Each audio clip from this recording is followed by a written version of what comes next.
ලලිත් ඔබ දෙරණ අරුණ සමග එකතු වෙන්නේ පසුගියදා බ්‍රිතාන්‍යයේ රාජතාන්ත්‍රික නිලධාරීන් පිරිසක් සම්බන්ධ වුණා ශ්‍රී ලංකාවේ සංචාරයක් සඳහා. ඔවුන් ලංකාවේ සංචාරය කරලා ඔවුන් කරපු ප්‍රකාශන පසුගිය සෙනසුරාදා අපි ගෙනාවා. ඔවුන් ලංකාව සම්බන්ධයෙන් සතුටටපත් වෙනවා. එහි ක්‍රියාත්මක වන පුනරුත්ථාපන වැඩසටහන් සහ යුද්ධෙන් පසු තත්ත්වය පිළිබඳව ඔවුන් සතුටටපත් වෙනවා. තමන්ගේ රටවල පිරිස් දැනුවත් කරන බව මේ සම්බන්ධයෙන් ඔවුන් කියා සිටියා. ඉතින් ඒ සංචාරයේ තියෙන වැදගත්කම ඒත් එක්කම බ්‍රිතාන්‍යයේ පසුගියදා ජනාධිපතිතුමා කළ සංචාරයේදී සුවිශේෂී සිදුවීම් රසක් සිදු වුණා. ඒ පිළිබඳව අපිට හැකියාව තිබෙනවා අද දවසේ සමාලෝචනයක යෙදෙන්න හිතෙන වැදගත්කම් පිළිබඳව කතා කරන්න. අපි ආරාධනා කරා බ්‍රිතාන්‍යයේ ශ්‍රී ලංකා මහා කොමසාරිස් කාර්යාලයේ ආගමන අංශ ප්‍රධානී නීතිඥ සමින්ද කුලරත්න මහත්මයාට අයිබෝන් සුබදෑසන. සුබදෑසනක් අයිබෝන් චතුර. මුලින්ම මේ ආපු පිරිස මොන වගේ පිරිසක්ද ආවේ මේ රාජතාන්ත්‍රික පිරිස? මේගොල්ලන්ගේ තියෙන වැදගත්කම මොකක්ද ලංකාවට? ඔව් ඇත්ත වශයෙන්ම පසුගිය සතිය පුරා ලංකාවේ සංචාර කරනු ලැබුවේ ලන්ඩන් හි කන්සර්වේටිව් නිලධාරීන්ගේ සංගමයේ සභාපතිතුමා ඇතුළු විධායක සභාවේ සමාජිකයින් එතන 5 දෙනෙකු කණ්ඩායමක්. ඇත්තෙන්ම ලන්ඩන් කන්සර්වේටිව් නිලධාරීන්ගේ සංගමය කියලා කියන්නේ 1902 පටන් අරගෙන තියෙන දැනට ලෝකයේ තිබෙන පැරණිතම රාජතාන්ත්‍රික නිලධාරීන්ගේ සංගමය වශයෙන් හඳුන්වන්නට පුළුවන්. ඒ වගේම විශාලතම සමාජිකයින් සංඛ්‍යාවක් සිටින 300කට අධික සමාජිකයින් සංඛ්‍යාවක් මෙහි සමාජිකත්වයේ දරනු ලබනවා. ලන්ඩන් නගරයේ පාදක කොටගෙන එක්සත් රාජධානිය පාදක කොටගෙන තිබෙන සියලුම මහා කොමසාරිස් කාර්යාල, තානාපති කාර්යාල සහ කොන්සල් ජෙනරල් කාර්යාලවල කන්සියුල සහ ආගමන අංශ සම්බන්ධ රාජතාන්ත්‍රික නිලධාරීන් 300කට අධික සංඛ්‍යාවක් සමාජිකත්වයේ දරන පැරණිතම සහ විශාලම සංවිධානය වශයෙන් මෙම සංවිධානය හඳුන්වන්නට පුළුවන්. ඇත්තෙන්ම මෙම සංවිධානයේ විධායක සභාවේ සභාපතිතුමා ඇතුළු විධායක සභිකයින් 5 දෙනෙකු සිටිනවා. මේ රටවල් 5ක් නියෝජනය කරමින් ඔවුන් වසරකට වරක් ලන්ඩනයේ සිටින සියලුම රාජතාන්ත්‍රිකයින් අතර තිබෙන ඡන්දයකින් පත් වෙන්නේ මේ වටිනාකම තියෙන එකයි. ඇත්තටම සියලුම රාජතාන්ත්‍රිකයින් අතරට පණිවිඩය ගෙන යන්නට පුළුවන් සංවිධානයක් වශයෙන් මේ හඳුන්වන්නට පුළුවන්. ප්‍රථම වතාවට ශ්‍රී ලාංකික විදියට ඔබ ඒ සඳහා විධායක අත් වශයෙන් මේ හැකියාව අපිට ලැබුණීම ලන්ඩනයේ ශ්‍රී ලංකා මහා කොමසාරිස් කාර්යාලය නියෝජනය කරමින් මේ වසර සඳහා අප තීරීපත් සිටිනවා එම සංවිධානයේ විධායක සභාවට.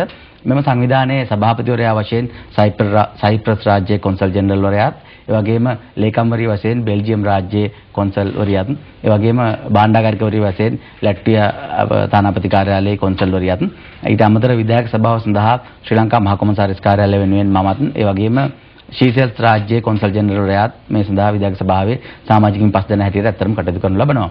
මෙම කණ්ඩායම පසුගිය සතියේ ශ්‍රී ලංකා සංචාරක ප්‍රවර්ධන අධිකාරියේ අනුග්‍රහයෙන් වගේම විදේශ කටයුතු අමාත්‍යාංශයත් අප මහා කොමසාරිස් කාර්යාලයේත් මැදිහත් වීමෙන් ශ්‍රී ලංකාවේ සංචාරය කරනු ලැබුවා. ඇත්තටම මෙම සංචාරයේදී චතුරද අපි දැක්ක විශේෂත්වය තමයි මෙම සංචාරය ඇත්තටම සංචාරක ප්‍රවර්ධන අධිකාරිය ඉතා මැනවින් සංවිධානය කොට තිබුණා. මුලින්ම අපි අපේ සංචාරය ඇත්තටම ආරම්භ කරේ යාපනයේ. අපි උතුරේ ඉඳන් තමයි පල්ලෙහාට ආවේ ඇත්තටම.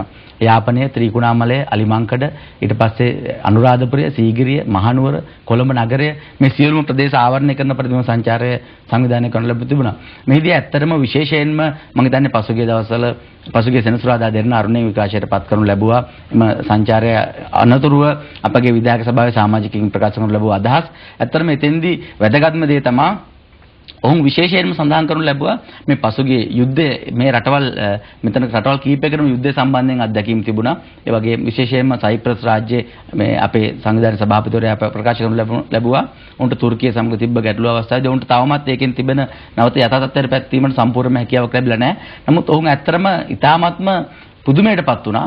අපේ යුද්ධයෙන් පස්සේ වසර 3ක කාලයක් ඇතුළත ලංකාව ලබා තිබෙන ප්‍රගතිය සම්බන්ධයෙන් විශේෂයෙන්ම යටිතල පහසුකම් අපි ඒ අත්දැකීම පියවි ඇසින්ම උන්ට දැක බලා ගැනීමට ලැබුණා. යාපනයේ ඉඳන් අපි අලිබංකඩ හරහා ඊට පස්සේ අනුරාධපුරය දක්වා එන අතරමඟ විශේෂයෙන්ම මාර්ග පහසුකම්, යටිතල පහසුකම්, ඇති තිබෙන සංවර්ධනය, ඒ වගේම සාමාන්‍ය ජනයා ඉතාමත් ශීඝ්‍රයෙන් යථාතත්ත්වයට පත් වී තිබෙන ආකාරය, ප්‍රතිසංවිධාන කටයුතු සිද්ධ වෙලා තියෙන ආකාරය ගැන ඉතාමත් සෑහීමකටපත් වුණා. ඔවුන් ඉතාමත් ඇත්තටම පුදුමයටපත් වුණා මේ වසර 3ක වගේ කෙටි කාලයක් ඇතුළත යුද්ධයක් ඉවර වෙලා මේ වෙලා තියෙන ශීඝ්‍ර සංවර්ධනය ගැන. ඒ වගේම අනිත් පැත්තෙන් ඇත්තටම ඔවුන් විශේෂයෙන්ම අගය කරනු ලැබුවා ශ්‍රී ලංකාව සංචාරකයන් සඳහා පාරාදීශයක් වශයෙන්. ඔවුන් පිළිගනු ලැබුවා. ඔවුන් ඒ වගේම තමන්ගේ රාජ්‍යයන් තුළට තමන්ගේ රටවල් තුළ වගේම විශේෂයෙන්ම ලන්ඩනයේ සිටින රාජතාන්ත්‍රිකයින් අතරට ශ්‍රී ලංකාව සංචාරය කිරීමට ඉතාමත් සුදුසු රාජ්‍යයක් වශයෙන්.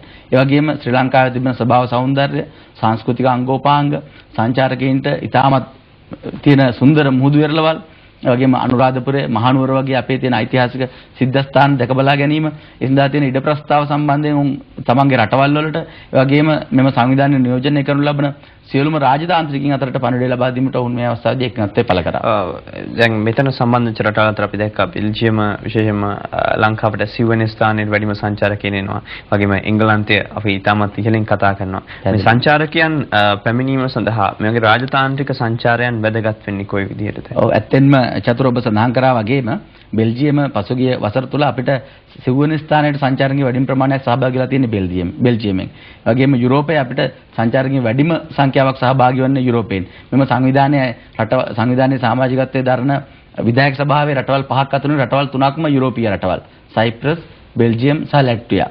මේ රටවල් තුන යුරෝප රටවල්. ඇත්තටම මෙතනින් අපිට වැදගත් වෙන එකක් දෙවිදියකින් වැදගත් වෙනවා.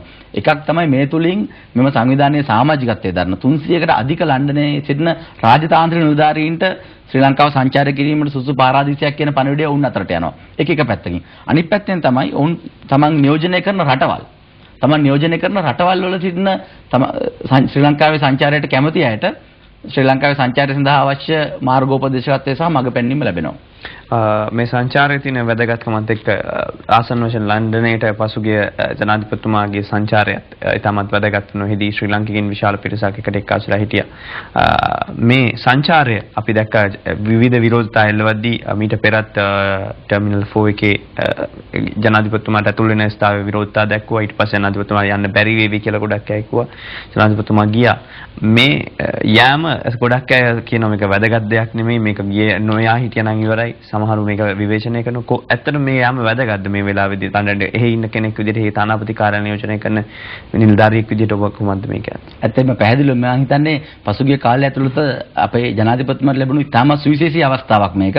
මේ සංචාරයේ තියෙන වැදගත්කම තමයි ඇත්තට මෙම සංචාරය සඳහා ජනාධිපතිතුමාට ආරාධනය ලැබුණේ පෞද්ගලිකවම බකින්හෑම් මාලිගයෙන් සහ පොදු රාජ්‍ය මණ්ඩලයේ මහලේකම් කාර්යාලයෙන්. රාජතාන්ත්‍රික මට්ටමේ නිල ආරාධනයක් අනුව තමයි ජනාධිපතිතුමා ඇත්තටම මෙම සංචාරයට සහභාගී වුණේ. ඇත්තටම ඔබ කිව්වා වගේ සමහරක් සංවිධාන ත්‍රස්තවාදීන් සඳහා ආධාර උපකාර කරන සමහරක් සංවිධානවල මඟ පෙන්වීම අනුව යම් විරෝධතා පැවතුණා. නමුත් අපි මෙහිදී දැක්ක ප්‍රධානම දේ තමයි පසුගිය කාලේ තිබ්බ අපේ අත්දැකීමුත් එක්ක නමුත් දැන් ඒ සඳහා LTT සංවිධානයට උදව් කරන සංවිධානවල තියෙන පිරිස් බලය ඉතාමත් අඩු වෙලා තියෙනවා. ඉතාමත් අඩු පිරිස් බලයක් තියෙන්නේ. අපි පැහැදිලිවම දැක්කා වුන්ගේ යම් විරෝධතා තිබුණත් නමුත් අපේ ජනාධිපතිතුමා එම විරෝධතා නොසලකා ඒ සියලුම අවස්ථාවන් වලට ඉතාමත් පැහැදිලිවම සහභාගී වෙලා එතුමාට අවස්ථාව ලැබුණා. විශේෂයෙන්ම ඇත්තටම සඳහන් කරන්නට ඕනේ මෙම සංචාරයේදී ජනාධිපතිතුමාට තෙවරක්ම පෞද්ගලිකවම බ්‍රිතාන්‍ය මහරජින දෙවනි එලිසබෙත් මහරජින හමුවීමේ අවස්ථාව ලැබුණා. මුලින්ම එතුමිය බකින්හෑම් මාලිගයේ පවත්වනු ලබන සාදේ සඳහා තිකර ජනාධිපතිතුමා සාහාරයාව සහභාගී වෙනු ලැබුවා. ඒ වගේම සාන්තපෞල් දේවස්ථානයේ පවත්වනු ලබන දේව මෙහෙදී ජනාධිපතිතුමා සහභාගී වෙනු ලැබුවා. එතෙන්දී එතුමාට දෙවනි එලිසබෙත් මහරජින පෞද්ගලිකව හමුුණා නිකුත් රාජ්‍ය නායකයින් සමග. ඒ වගේම තෙවන දිනේ එතුමාට පොදු රාජ්‍ය මණ්ඩලයේ මහලේකම් කාර්යාලයේ පවත්වනු ලැබුණු රාජ්‍ය නායකයන් විසින් මහරජින වෙත පවත්වනු ලැබූ දිවා භෝජන සංග්‍රහයේදී මහරජින හමුවීමේ අවස්ථාව ලැබුණා. ඇත්තටම මහරජින විතරක් නෙමෙයි බ්‍රිතාන්‍යයේ අගමැතිතුමා ඇතුළු පොදු රාජ්‍ය මණ්ඩලයේ රටවල් නියෝජනය කරන රාජ්‍ය නායකයින් රැසක් පෞද්ගලිකව හමුවීමේ අවස්ථාව අපගේ ජනාධිපතිතුමාට ලැබුණා. ඇත්තටම ජනාධිපතිතුමා අපිට ප්‍රකාශ කර සිටියා මහරජින විශේෂයෙන් එතුමා මෙතරම් දුරක ශ්‍රී ලංකාව ඒ බ්‍රිතාන්‍යය කියලා බැලුවෙන් පස්සේ ඇත්තටම විශාල දුරක් පැය 10 මාර්ග 11ක දීර්ඝ ගුවන් ගමනකින් යාමට අවශ්‍ය දුරක් මහරජින පෞද්ගලිකවම ජනාධිපතිතුමාට අගය කර සිටින බවට එතුමා ප්‍රකාශ කරා. එතුමා ලංකාවේ ඉඳන්ම විශේෂයෙන්ම මහරජිනගේ මේ වජ්‍ර ජයන්ති වෙනුවෙන් වජ්‍ර ජයන්ති උළෙල වෙනුවෙන් සහභාගීම ගැන මහරජින පෞද්ගලිකවම එතුමියගේ අගය කිරීම ප්‍රසාදය අපගේ ජනාධිපතිතුමා වෙත පළ කර සිටිනු ලැබුවා. දැන් අපි කෙටි විරාමයකට යමු වෙලා නැවතත් මේ කතාව සමග එකතු වෙමු.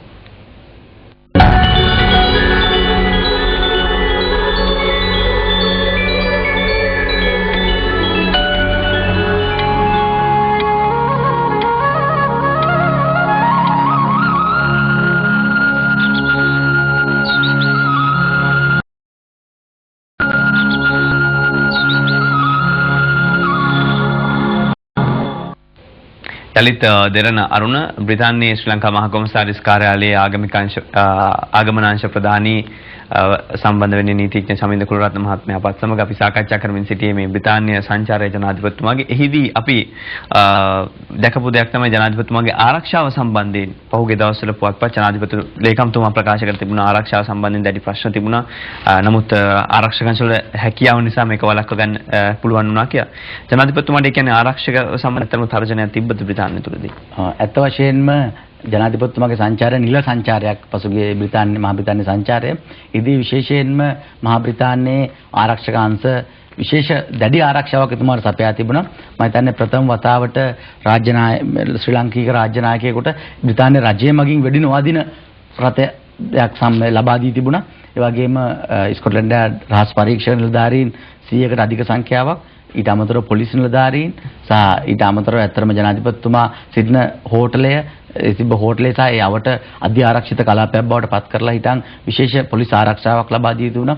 ඒ වගේම එතුමා ඇත්තටම ගුවන් යානයට පිටත් වෙන අවස්ථාව වෙනකම්ම හෙලිකොප්ටර් යානයක් මගින් බ්‍රිතාන්‍ය ගුවන් හමුදාවේ එතුමාට එම හෝටලේ අවට කලාපය සඳහා ආරක්ෂාව ලබා දී තිබුණා. නමුත් ඇත්තටම සමහරක් වෙලාවට දැන් අපි ඔබ දකින්නට ඇති ඔබ සඳහන් කරා වගේ ආරක්ෂාවේ ඇත්තටම අඩුපාඩුවක් තිබුණා කියලා අපිට කියන්නට බෑ. ඊටමත් දැඩි ආරක්ෂාවක් එතුමාට සඳහා ලබා දී තිබුණා. නමුත් බ්‍රිතාන්‍යයේ පවතින නීතිමය තත්ත්වය තුළ බ්‍රිතාන්‍ය ඇත්තටම සැලකෙන්නේ ප්‍රජාතන්ත්‍රවාදයේ ඊටමත් ඉහළින් අගය කරන රටක් විදිහට.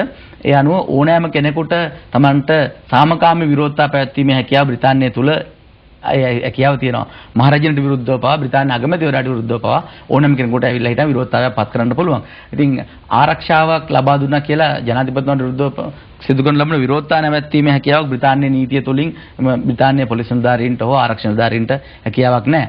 ඒ වගේම ඇත්තටම අපි හැබැයි මේ අවස්ථාවේ අපි දැක්කා දැන් අර කලින් අපි සඳහන් කරා වගේ චතුර මෙහිදී යම් ජනාධිපතිතුමාගේ සංචාරයට විරුද්ධව LTT සංවිධානයේ පක්ෂපාත පිරිස් ඔවුන්ගේ විරෝධතා පවත්වනකොටම ශ්‍රී ලාංකික කණ්ඩායමක් ජනාධිපතිතුමා ඇතුළු මේ රජයේ ගෙනන වැඩපිළිවෙලට පක්ෂ විරෝධතා පවත්වන සම්බන්ධයෙන් සහයෝගය පළ කිරීමට මේ සැදී පැහැදී සිටියා. ඇත්තට මේ අවස්ථාවේදී බ්‍රිතාන්‍ය පොලිසිය ජනාධිපතිතුමාගේ සංචාරයට විරුද්ධව ඒ විරෝධතා පැවැත්වපු අය ඔවුන් සාමය කඩවීමට හැසිරෙන හැම අවස්ථාවකම ඔවුන් එයින් වළක්වලා ඔවුන් අත්අඩංගුවට ගැනීමට කටයුතු කරපු ආකාරය අපි දැක්කා. LTT දජ අරගෙන වුන් පැමිණෙනකොට පොලිසියක වැළැක්වුවා. දජ අරගෙන රථ වාහන වලින් ඒ වගේම එතන ඒ අවස්ථාවට ඇතුල් වෙන සඳහන් කරපු හැම අවස්ථාවෙම පොලිසිය වැළැක්වුවා. නමුත් සමහරක් අවස්ථාවල ඔවුන්ට සාමාන්‍ය පුද්ගලයෝ විදිහට ඒ හෝටලයට ඇතුල් වීමට අවස්ථාවක් සමහරක් වෙලාවට ඒ කලින් සඳහන් කරලා තිබ්බා වගේම එහෙම තිබුණත් ඔවුන් කිසියම් සිද්ධියක් සිද්ධ වෙන්නේ නැතුව ඔවුන් අත්අඩංගුවට ගැනීමේ හැකියාවක් බ්‍රිතාන්‍ය නීතිය තුල නැහැ. නමුත් ඒකෙන් අදහස් කරන්නේ ආරක්ෂාවේ අඩුපාඩුවක් තිබ්බා කියන එක. දැඩි ආරක්ෂාවක් එතුමාට ලබා දී තිබුණා. ඇත්තටම විශේෂයෙන්ම ඔවුන් බ්‍රිතාන්‍ය ස්කොට්ලන්ඩ් පොලිසිය ඔවුන් සිවිල් ඇඳුමෙන් විශාල පොලිස් සංඛ්‍යාවක් හෝටලයට යොදවා තිබුණා. දැන් මේත් එක්කම ජනාධිපතිතුමා උන්නතරට ගියත් එක්ක ශ්‍රී ලංකාවේ ශ්‍රී ලාංකිකයෝට මොන වගේ හැඟීමක් තියෙන්නේ හින ශ්‍රී ලාංකිකයෝට කෙටි වෙලාවක් තියෙන අපි අවසන් කරනවා. ඇත්තම මේක ඉතාමත් සුවිශේෂී අවස්ථාවක්. අපි හොඳටම දැක්ක ජනාධිපතිතුමා ඒ අවස්ථාවේදී මට මතක විදිහට බකින්හෑම් මාලිගයේ තිබෙන සාදෙස්නා සහභාගී අවස්ථාවේදී ජනාධිපතිතුමා ප්‍රකාශ කර සිටියා එක පැත්තකින් එතුමාගේ දකුණු පැත්තෙන් ජනාධිපතිතුමාගේ සංචාරයට විරෝධය පාන කණ්ඩායම අනිත් පැත්තෙන් වම් පැත්තෙන් ජනාධිපතිතුමාට පක්ෂපාතීව සිටින බ්‍රිතාන්‍ය ශ්‍රී ලංකාව එකතු වෙලා තිබුණා. එතුමා ඒ අවස්ථාවේදී ආරක්ෂක නිලධාරීන් කැසිලා එතුමාට ඒ අවස්ථාවට බැහැලා කතා කරන්නට ඕනේ කියලා. ඒක ඉතාමත් සුවිශේෂී අවස්ථාවක්. ඔවුන් පුදුමයටපත් වුණා ආරක්ෂක නිලධාරීන් පවා ඒ අවස්ථාව. ඇත්තට මේ අපි ඉතාමත් ජනාධිපතිතුමාගේ නිර්භයව අභියෝග බාර ගැනීම හැකියාවත් එක්ක ඒ අවස්ථාව ගැන ඉතාමත් සියලුම දෙනා පුදුමයට පත්ව සිටියා. ඔව් කෙසේ නමුත් බ්‍රිතාන්‍යයේ සිටින බොහෝ අයට මේ උත්සව සංවිධානය කිරීමේදී මේ උත්සවයට ඇනවුම් බාරගත්තු පිරිස් වලට පවා ප්‍රශ්න ඇති වෙලා තිබුණා. ඒ සම්බන්ධයෙන් පසුව තමයි තොරතුරු එළියන්නේ. ඒ සම්බන්ධයෙන් මල් සපයන පිරිසට පවා ප්‍රශ්න ඇති වෙලා තිබුණා. ඩයස්පොරාව විවිධාකාරයෙන් කටයුතු කරද්දී ශ්‍රී ලාංකිකයෝ නොසැලී සිටියා. ඒ අතර අපි අද කතා කළේ මේ සම්බන්ධයෙන් වගේම ශ්‍රී ලාංකික විශේෂ දූත පිරිසේ සංචාරය සම්බන්ධයෙන් බ්‍රිතාන්‍ය ශ්‍රී ලංකා මහා කොමසාරිස් කාර්යාලයේ ආගමන අංශ තෑගි රසයි වාසි රසයි සිසිල් වර්ල්ඩ් gift to gift මිලදී ගන්නා සෑම විදුලි උපකරණයකටම තෑගි පිට තෑගි.